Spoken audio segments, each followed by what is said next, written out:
Olá pessoal, sejam bem-vindos a mais um vídeo. Nesse vídeo eu vou estar tratando sobre as leis de Newton, um vídeo bem simples e rápido, que eu vou enunciar as leis e explicar um pouquinho sobre cada uma delas.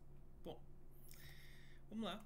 A primeira lei de Newton, é também conhecida como lei da inércia, diz pra gente o seguinte: se nenhuma força atua sobre o corpo, sua velocidade não pode mudar, ou seja, o corpo não pode sofrer uma aceleração. Em termos matemáticos, falar sobre a primeira lei de Newton é dizer que a força resultante que atua num corpo ou que atua num sistema é igual a zero.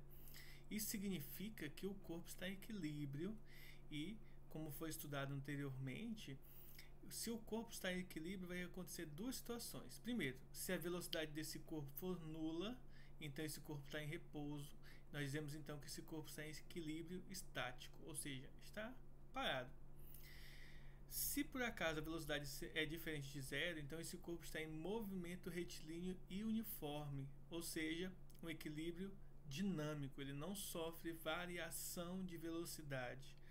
Em outras palavras, quando a velocidade do corpo, sendo que a resultante é nula, quando essa velocidade é diferente de zero, a gente pode trabalhar com a cinemática do movimento retilíneo uniforme. Então, as mesmas propriedades que foram estudadas em relação ao movimento retilíneo uniforme, continuam valendo desde que a primeira lei de Newton esteja valendo e, além disso, a velocidade precisa ser diferente de zero, pois se a velocidade é igual a zero, o corpo vai estar em repouso. A segunda lei de Newton, que é a lei da dinâmica, ela diz o seguinte: a força resultante que age sobre um corpo é igual ao produto da massa do corpo pela sua aceleração. Ou seja, a lei da dinâmica nos diz que a força resultante que atua num corpo é nada mais nada menos do que massa vezes aceleração, que é uma fórmula bastante conhecida da física. E por fim, a terceira lei, ou lei da ação e reação. Quando dois corpos interagem, as forças que cada corpo exerce sobre o outro são sempre iguais em módulo e sentidos opostos, tá? Então, significa dizer que a força que atua num corpo, ela vai ser igual à mesma força, só que com o sentido contrário. Vamos ver isso num desenho. No desenho, isso vai ficar basicamente isso daqui. Se nós temos um corpo,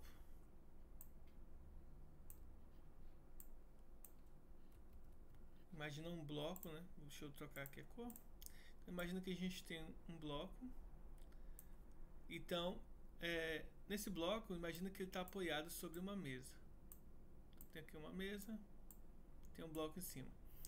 Então, significa dizer, nesse contexto, que quando você apoia um objeto sobre uma mesa, vai automaticamente gerar uma força que nós chamamos de força normal, que ela vai ser perpendicular à superfície.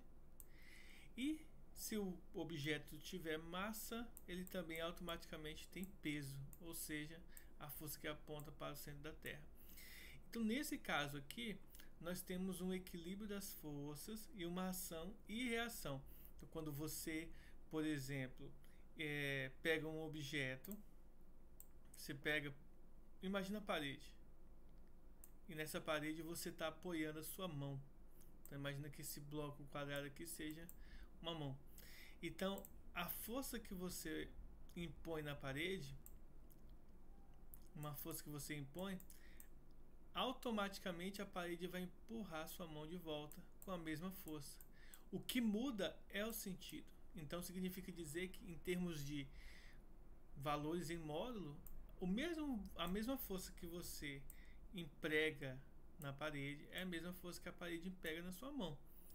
Porém, os sentidos são contrários. Lembrando que nesse caso aqui vai ter a força-peso, mas a ideia é que não é a gente relacionar todas as forças que aparecem por enquanto, mas entender pela terceira lei de Newton que para cada força aplicada vai haver uma reação. Vamos pegar aqui, por exemplo, na apostila. Então, na apostila vocês vão identificar o que? Primeiro, quando a gente tem um objeto apoiado numa superfície, gera-se a força normal e a força peso.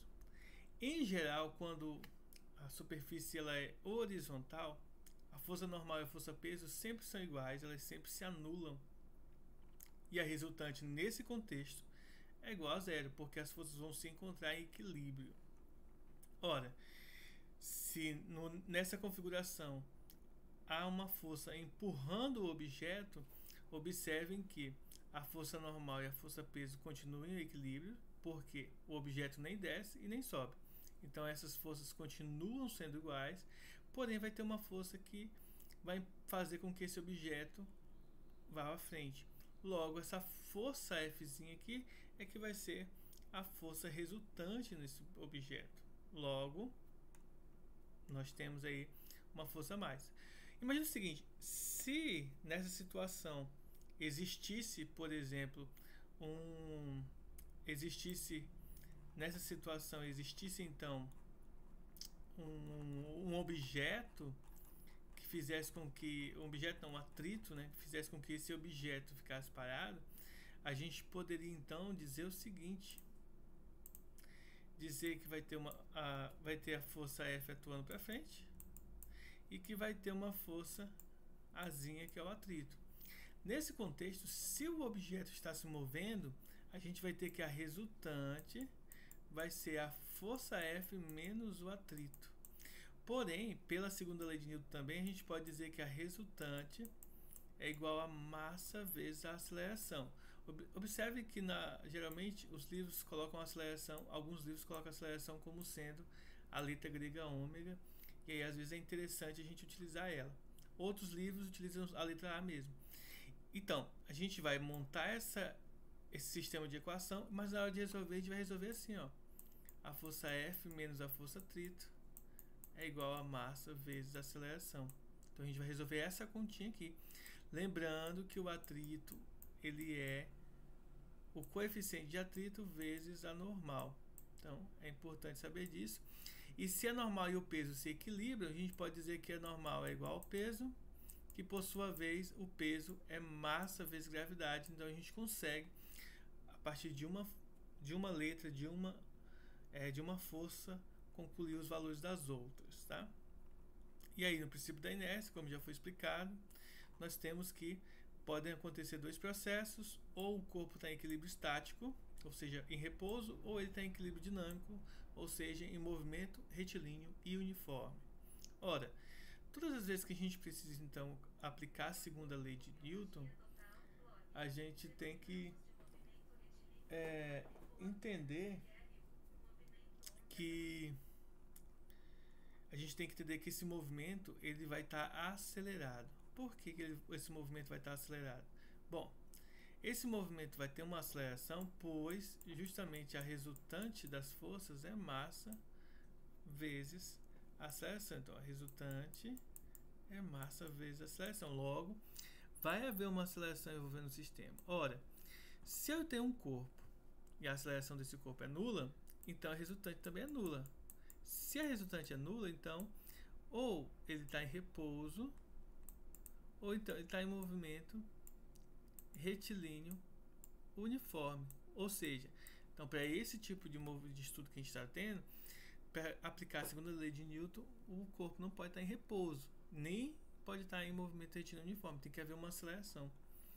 E aí a gente aplica as fórmulas tanto da força resultante em termos de massa vezes aceleração. Observe que esse aqui usa o gama como sendo a aceleração, ou a gente usa essa fórmula, e geralmente a gente usa associado a essa outra fórmula. A resultante é a soma de todas as outras forças que atuam no sistema. Então geralmente a gente usa as duas fórmulas como uma forma de resolver. E no final, como que a gente usa a representação gráfica? Lembre-se que na física a representação gráfica ela é muito importante, porque ela resume para a gente muita informação em apenas um desenho. Bom, primeira coisa que a gente tem que sempre observar aqui quais são as grandezas do gráfico. Então observe que aqui nós temos a resultante e aqui nós temos gama. Observem que esse outro gráfico diz pra gente? Diz que quando a aceleração aqui é gama, nós temos valores distintos para a resultante, tanto no corpo A quanto no corpo B. E a gente consegue saber, por exemplo, que se aqui fosse, sei lá, 5 newtons e aqui 3 newtons, a gente poderia dizer que a resultante no corpo A para essa aceleração seria 5 e para essa aceleração para o corpo A seria 3 e para o corpo B seria 5. Simples assim. Então, a gente pode ter informações diferentes em relação ao gráfico, ok? Bom, esse é o vídeo de hoje. Até mais. Falou!